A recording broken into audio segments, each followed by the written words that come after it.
Hello there. Welcome to the Aftershow of The Connection Effect, a podcast where we talk about the science and the soul of connection. Today's Aftershow is after the episode with Todd Kashdan about curiosity. And as in our last Aftershow, we're going to be led today by my classmate and an amazing man, Harry Hofer. Harry, why don't you take it from here? Bill, thanks. Excited to have this conversation. I am curious about where it will lead us. We're happy to have fellow classmates Noah and Sonia with us as well, and looking forward to a great discussion. If you just finished listening to the episode with Todd, it is cool that you're here, and I hope that you get some stories and some thoughts and some perspectives that match what's already in your head, and maybe some new things that get you curious to think even more about the content. Bill, we did this last time. I started by asking you a little bit about what led you to bring Todd onto the show. So it's a two-parter for you. First, I'm curious as to why you brought a curiosity person onto the show. And then second, and my friends Noah and Sonia, after listening to the episode, are going to agree with me on this. You guys were each a part of the other's fan club. It was clear. And I'd like to know just a little bit about your relationship with Todd and how you got to know each other. Yeah, great. Thanks, Harry. By the way, we mentioned that we're all classmates, and that was we're all in the Masters of Applied Positive Psychology program at UPenn. We graduated a couple of years ago. So my interest in Todd and curiosity was because one of the things we're working on in Positive Connection Initiative is workshops that the goal is to help and train the skills of communication through active listening and curiosity. Interestingly, I was really looking at curiosity from the lens of dialogue. How do we encourage people to speak to each other in a curious way, particularly when you disagree with them? How do we ask questions about their background, their thoughts, their beliefs, their values? So even if you disagree, there's a connection that builds. What was surprising to me, I'd like to take credit for it, but I won't, was that Todd made it clear that curiosity was much more than just dialogue. It was engaging in new and novel experiences or complex situations, which I'm sure we'll talk about. The connection that I had with Todd was when we first reached out to each other. I reached out to him and we spoke. We just were kindred souls in terms of how do we help others, how do we help all of us, how do we help society move the needle for greater well-being, better interactions with each other, better interactions with ourselves. So we just connected right away, and this fabulous relationship was born. That's great. Yeah, I was leaving listening to the episode thinking, okay, what are Todd and Bill going to do next? And then I think even in my brain, I made a play for, what's going to be Bill and Todd's, excellent adventure next. All right, that gets us started. But I will say though, Harry, that we did bring Todd in. So we did the Purchase College freshman orientation. We did the workshop for 1,000 students, and we're doing a research study out of it. And Todd is our research partner. And we're studying the impact of the workshops on curiosity. So already the adventure is starting beyond the episode of the podcast. I love it. I love it. Bill, you set us up perfectly. And one of the things that stood out for me right off the bat is that curiosity is not just about asking questions. And Todd did a great job of walking us through that novelty, complexity. I had it in my head as kind of conflict avoidance or stretching outside your comfort zone was all part of it. So Noah and Sonia, maybe get us started with just some thoughts. Like, did you have a similar view of curiosity before and then it changed a little bit during? Yeah, I think it's a great question, Harry. I think that this podcast definitely expanded my own view and understanding on the wide-reaching impacts of curiosity. I think one thing that came to mind on this particular topic was how important curiosity is for sustaining relationships too. And I think that that's relationships of all types. But I think, the first example that comes to mind there is my relationship with my partner. And we had taken some salsa classes a few years ago and really enjoyed that, but she had moved, we were doing long distance, and then when she moved back, we hadn't picked that up right away. But we recently tried to resume dance classes, and rather than go back to salsa, we wanted to pick something new. So we've started learning Argentine tango. And I think for me, that's a really interesting way, an example of how you can use curiosity to also enhance and sustain relationships over a longer period of time. I think there's ways in which I do that with friends too, whether it's trying to learn more about a hobby they have or exposing some of my friends to my passion for tea. I think that can be a really powerful way to not only deepen, but also sustain a relationship and kind of embody and live curiosity beyond just asking a question. That's great. And Noah, I can share that I've been a part of your tea tasting entourage too. And it was very novel and definitely complex and pushed me a little past my coffee loving comfort zone too. That's great. I'll dive in here. So I'm a huge fan of Todd Kashdan's work. I've read lots of his research papers, and his book Curious is one of the repeat books I've read like probably 3 times. The thing that I loved in the podcast was when he talked about joyous exploration. So my background is I've been a professional mountain biker for 20 years, and I've raced all over the world, in the world's hardest races.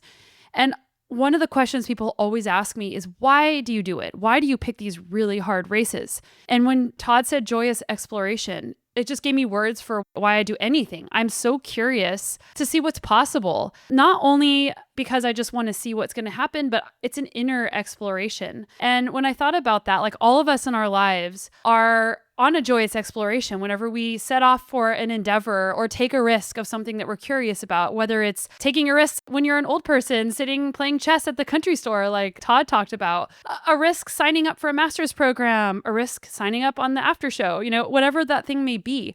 And how Todd talked about how, it's not just about having like one thing, motivation or hope or agency. Curiosity and joyous exploration is the glue that gives you the agency that ties everything together so that you can orient your life towards something that's more meaningful. So that's what I loved about this podcast was it wasn't just about curiosity. It wasn't just about relationships.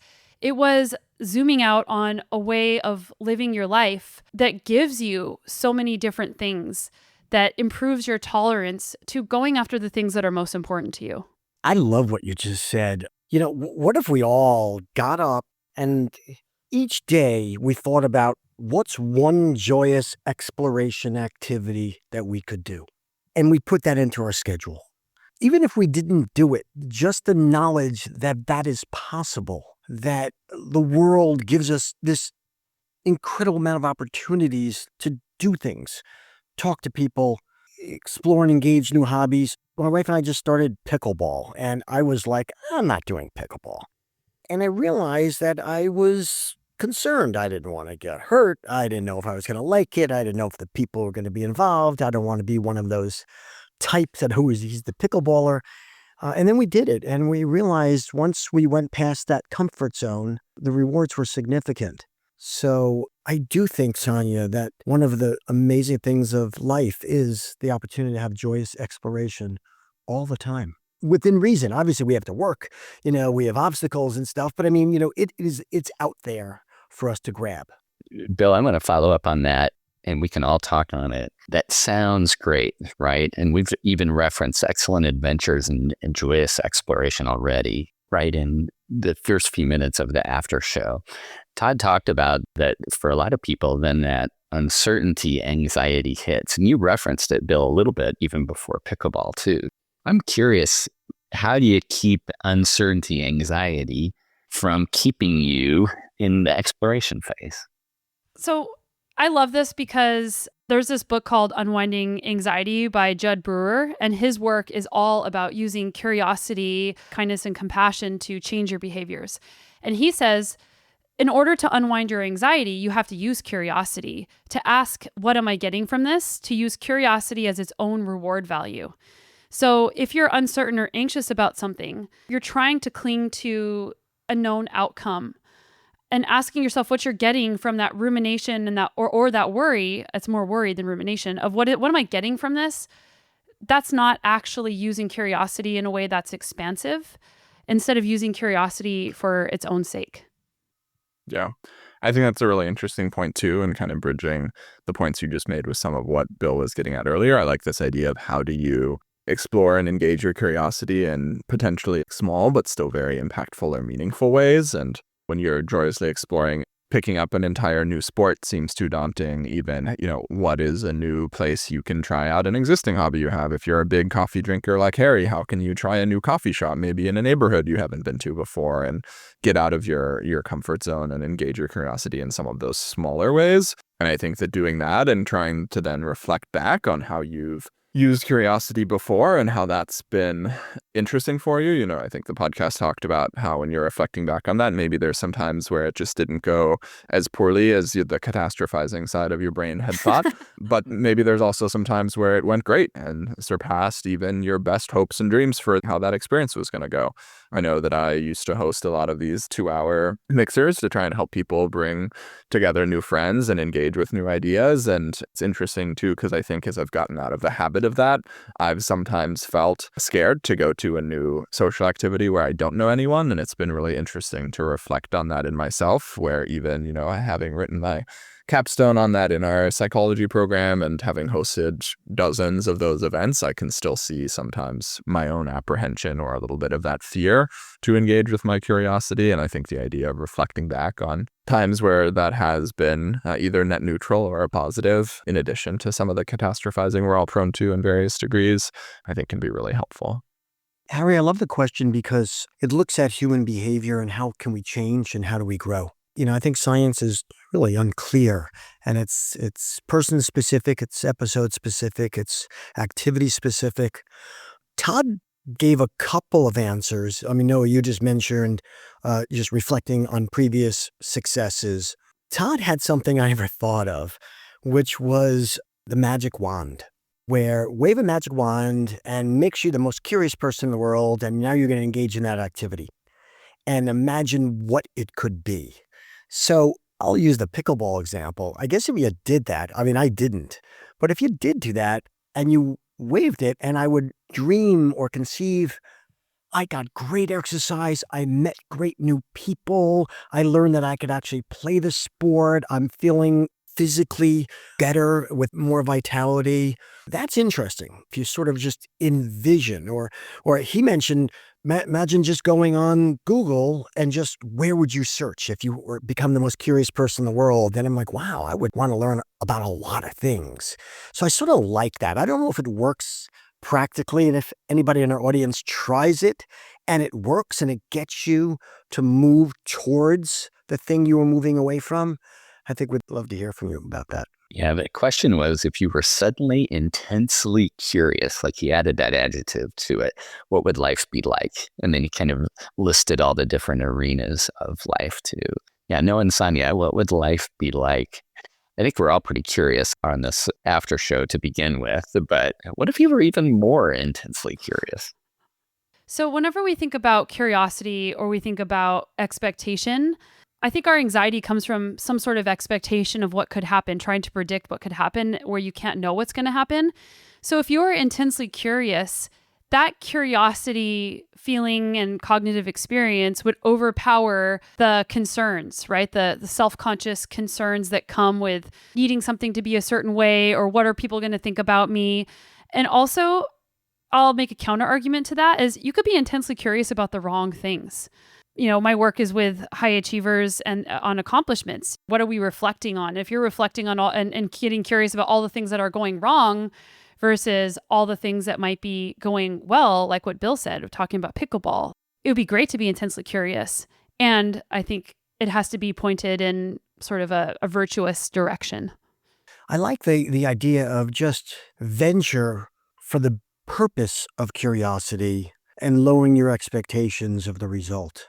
Maybe that gives us all a little bit more energy to sort of engage with the unknown, because instead of thinking about what the outcome is, we're just engaging with the unknown just for the joy of the uncertainty of where it goes. Son, you mentioned something before about orienting your life. I love that also.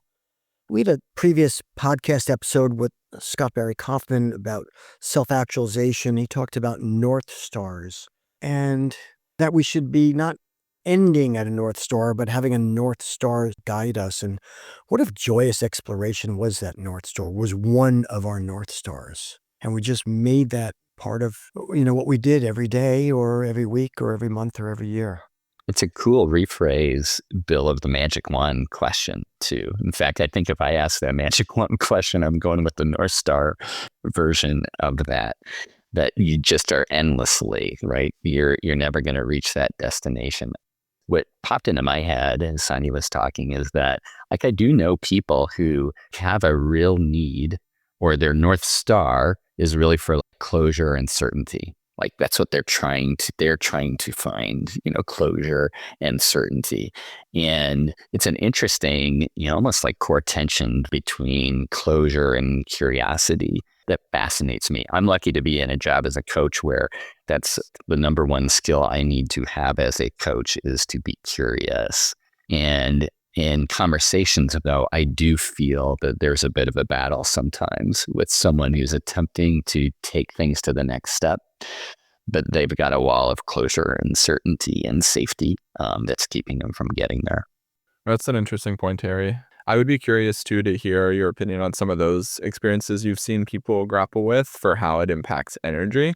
I think the idea of curiosity and energy that we were starting to get to is also fascinating for me. And I wonder, too, if there's some angle where, do people who feel like they want more closure also feel less energy on those particular realms? Because to me, there's something very energizing about curiosity, and it can also be something that at times can be scary, but I think the whole thing is kind of thrilling. I think I'm someone too who's very naturally curious in many regards. I know we talked about, or the podcast talked about, baselines for some of these things, but I do notice that there can be areas where I might find myself engaging less, and then by bringing out some of the curiosity, you can get yourself re-engaged and re-energized for those pursuits. So I'm curious too if any of that resonates with some of what you've seen on the curiosity front, Harry, or others on the call.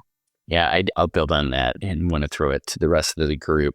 I will say, when you see, and I'm preaching to the choir here, but when you see someone get reflective after a question, their curiosity is going. And typically then their posture will change. The tone of their voice might change. The speed of their language can change too. You see that energy. And Todd really brought up, I think, one of the holy cow aspects of the show was him talking about vitality, and that by doing scans of the brain, that when curiosity is going, the brain is actually renewing itself. It's not costing the brain any energy. In fact, it might be a net gain.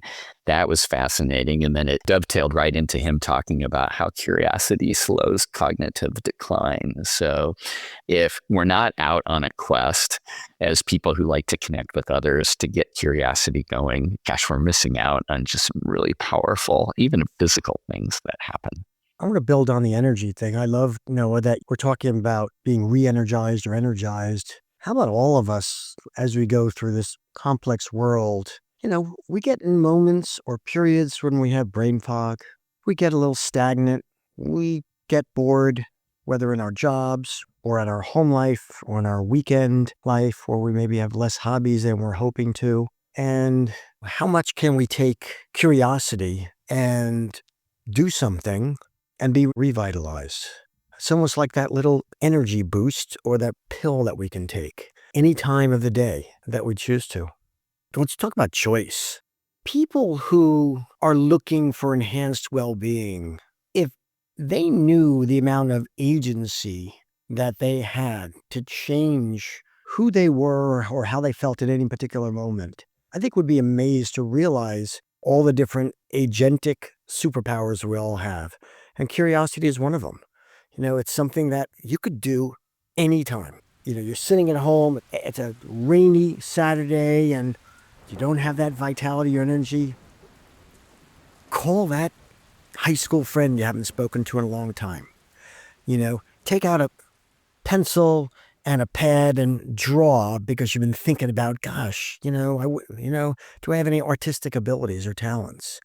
Something I've been doing lately is just singing, because I can't stand the sound of my voice in the shower, and I decided I need to deal with that, and I need to try and find a way to enjoy it. So lately I've been playing, Fleet Foxes to David Bowie, and I just sing along, and it's been wonderful. So just that agency, that option, that ability, that choice that we can make at any point in time to engage with something that we wouldn't otherwise have engaged with and find the beauty there.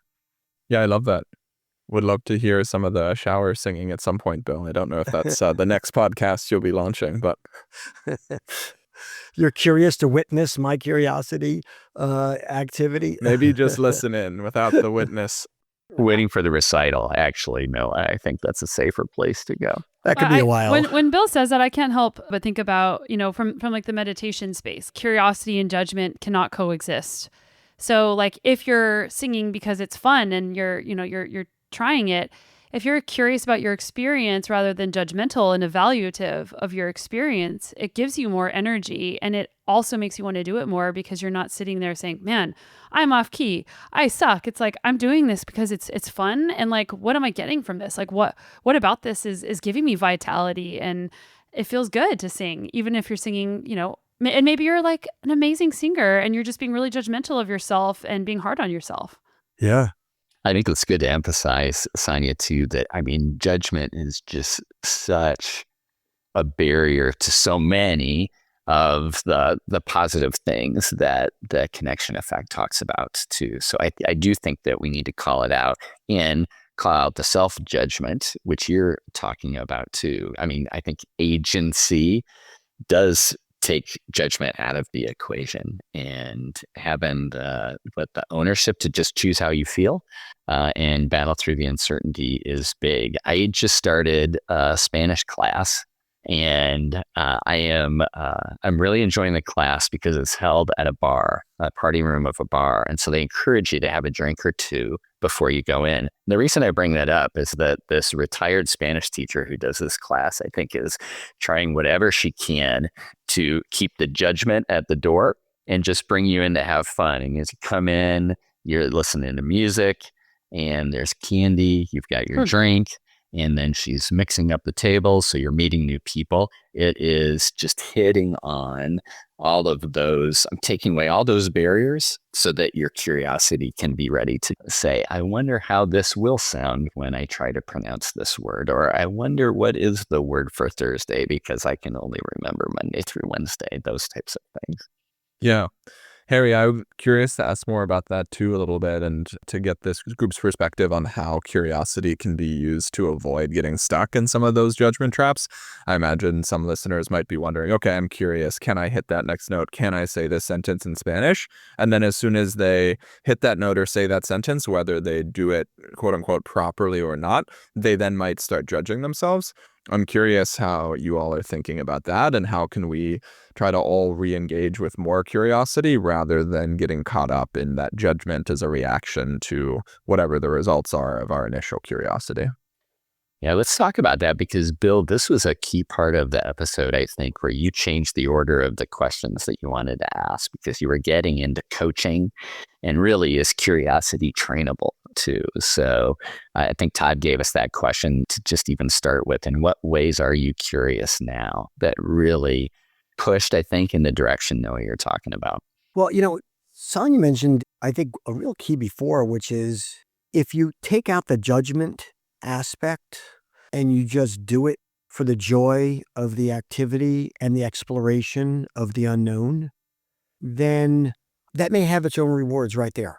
And if you do that with success, then the next time you're faced with something, you can, and Noah, you said this before, you can pull back on that previous success, which is, I can do this and it works and I'm better for it. Yeah. And I think, just getting into that comfort zone, and I really love the lack of judgment, and really just do it. And then see how it works.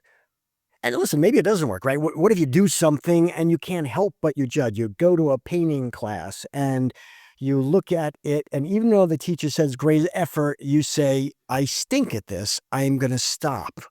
Well, at least you learned more about pushing yourself, that there could be a result that you don't like. And I think the lesson that can be learned is, then let me find out what I don't like about it and continue to attack it, or let me find something out and let me do something differently. So I think you're advancing the ball in terms of connecting to yourself in everything and anything you do.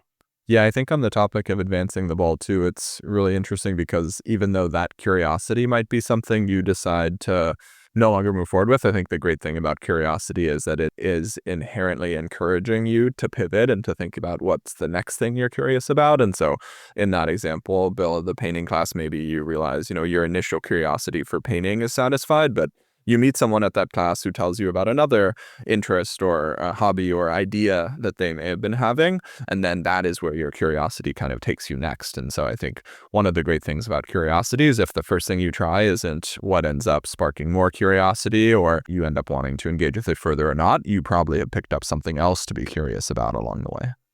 I have two things I wanted to add to this great conversation. So number one, I can't remember, it was a while ago when we were talking about curiosity. I think it might have been you, Harry, when you were talking about people. They're asking, can I do this? The way that we ask ourselves and others questions makes a dramatic difference whether we are truly being curious or being evaluative. If you answer a can I question, the answer is just yes or no. It's binary, it's black and white.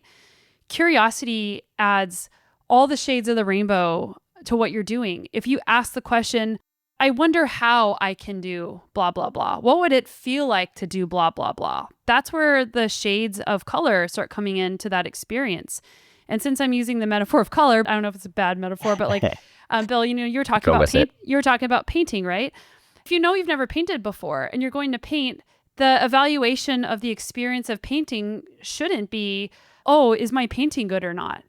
Like, that's not why you did it. You weren't doing it to paint a masterpiece. You were doing it because you were genuinely curious. What is the experience like of holding a brush, getting granular, of like being around all these people? And that's very different than saying, oh, I painted something and it's really ugly. Or like, why do I think that's ugly? Like, getting just more granular in your experience with these open-ended questions. Yeah, I love that. Me too. A perfect tool, and one of the primary tools that a coach would use to create that kind of curious, judgment-free space to get to the end goal of the conversation, for sure. Got a couple more things to cover before we finish up. And one of them, I think I want to get some thoughts on near the end of the episode where, Bill, you and Todd were talking about friendships, and you really got into the connection aspect and how can curiosity help us when we know we're going into a conversation that may have some conflict attached to it. And Todd had a lot to share about, friendships being more important than the conversation itself, and that curiosity could really almost be a rocket fuel for making things more positive. He asked the question, or offered up as a tool the question, how did you get to your position before entering that potentially conflicting conversation? And that was probably, I would say, one of the more deeper thinking parts of the episode for me, and wanted to get your guys' thoughts on where your brain went as you were listening to that segment. First, I loved what Todd said, which was to some degree contrary to the work we do. Our work in our workshops is how we enhance and make more comfortable through curiosity with people you disagree with. And we are full bore ahead with teaching those skills, and believe absolutely that anybody could talk to anybody about almost anything if they really actively listen, if they are curious, genuinely curious, if they have respect, and if they're trying to understand, not convince the other person. That being said, what Todd said was, whole stop here. If you and your dear friend disagree and you don't feel comfortable engaging and understanding why or how, you don't have to. And I agree 100%, because the friendship may be more important than the understanding of their position, about what they just said. He talked about dialogue and curiosity works a lot, but it doesn't have to work, and don't force it. Yeah, I think that's definitely something I've felt I've struggled with at times in various points in life, just thinking through different conversations that I've had with family members and friends who have different views. And I've always been someone who's been very curious to engage, but I think there's times in which it can start to feel like you're just talking in circles, or like, is either side learning something new, or what is the goal? Because I think the goal certainly doesn't have to be either side convinces the other about your views. But I think for me, it was often might have conversations with someone who disagrees with me on a given topic to try and learn. And I think at some point, when both people are satisfied with whatever they were trying to learn and how they've tried to understand the other perspective, where do you go from there? And I did think it was an interesting call out in the podcast too, that you don't have to keep pursuing curiosity for curiosity's sake. Sometimes the relationship itself is a worthwhile end. I think we've been talking about outcomes and understanding or truly agreeing, whatever you want to call that. That is an outcome in and of itself, once again. If you're asking people questions about something that maybe you fundamentally disagree on, like maybe it's a values-based or political-based disagreement, doing it without the intent, like if it's true curiosity, you're not doing it with the intent of changing somebody's mind. You're doing it with the intent of broadening the relationship, and even just creating space for that person to maybe talk about the elephant in the room that everybody's avoiding. So I think that if you're actually asking curious questions, you're not trying to get something from it. Or maybe what you're trying to get from it is just a deepened relationship rather than trying to force understanding of something. And sometimes you just have to accept the other person. I mean, you might fundamentally disagree. It's just acceptance. And it's okay to disagree on things. You just get back to the chess game at the general store, right? Yeah. I want to follow up to what you just said, because I think you use the word outcome. I use the word intention when it comes to dialogue. It's the same thing as if all of us, and my gosh, I need this message as much as I share the message, understood better when you have a difficult conversation what your intention is.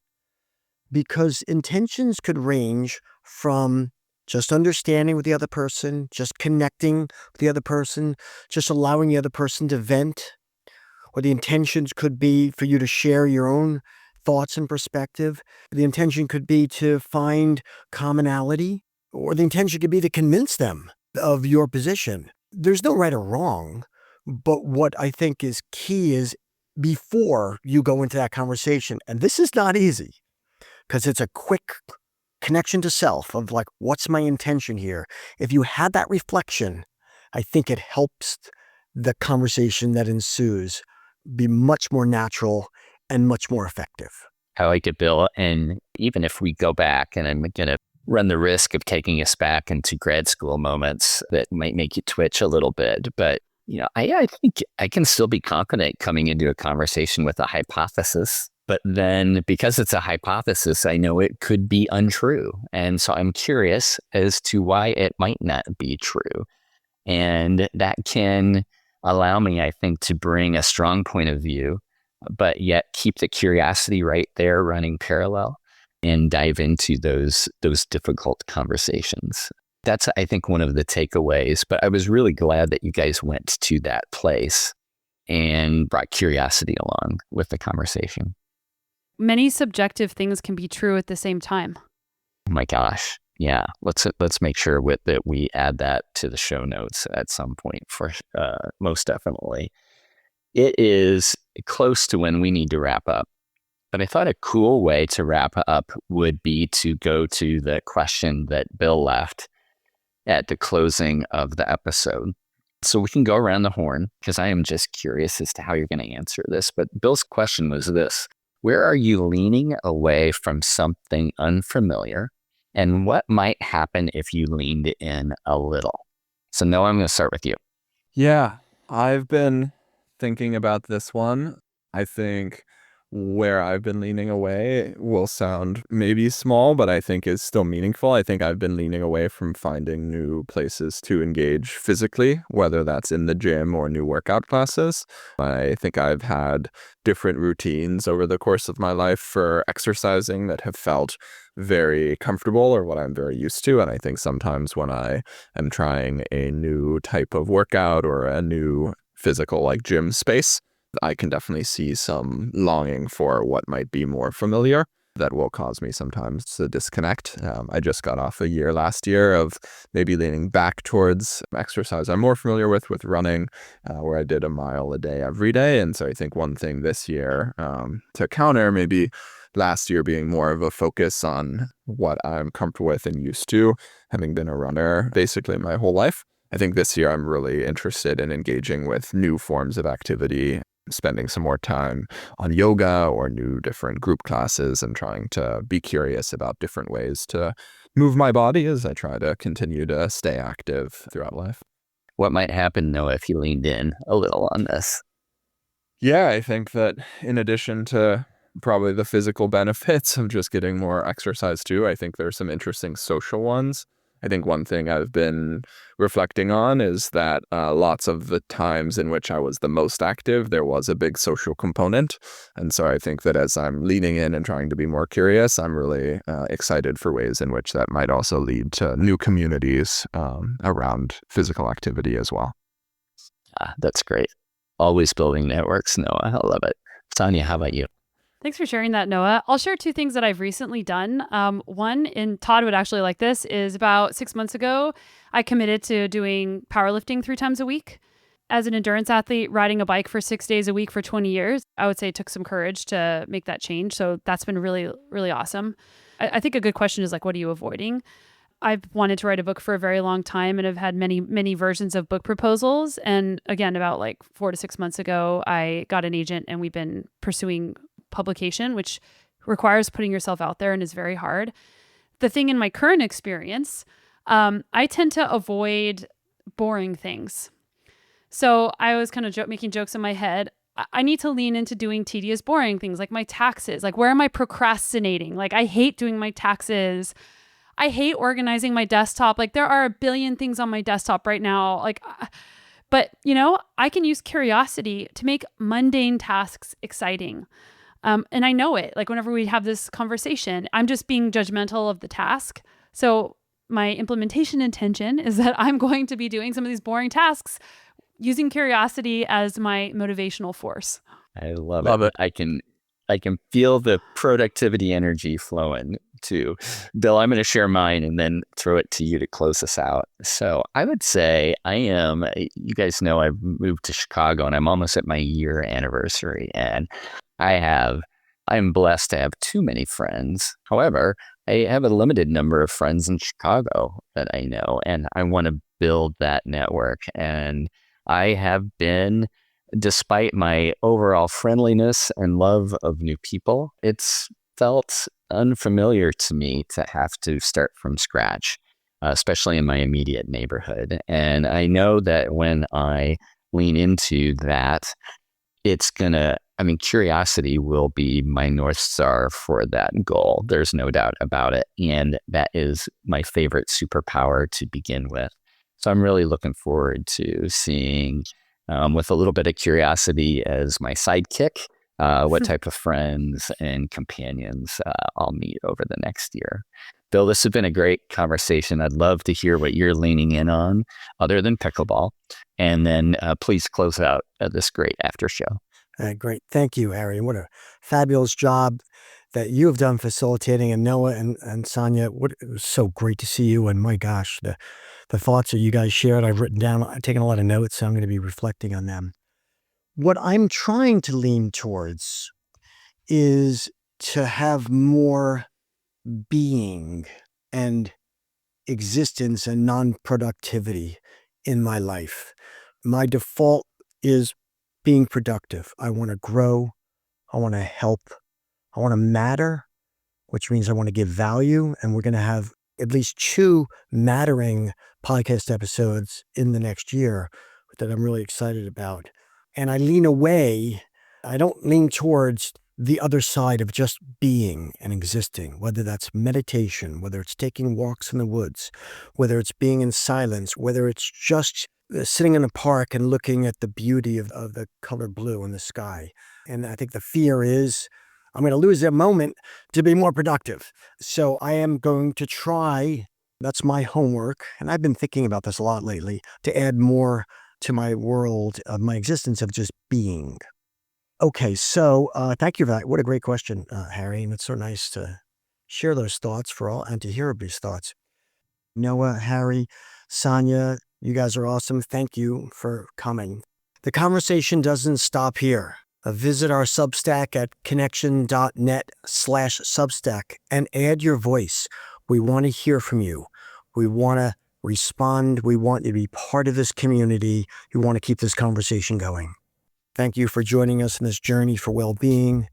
And this concludes the after show for The Connection Effect. Thanks for having us, Bill. Thanks, Bill. Thank you. We did it. I wondered how it would turn out, and it turned out great. I wonder. I had no doubt with an all-star group like this. So.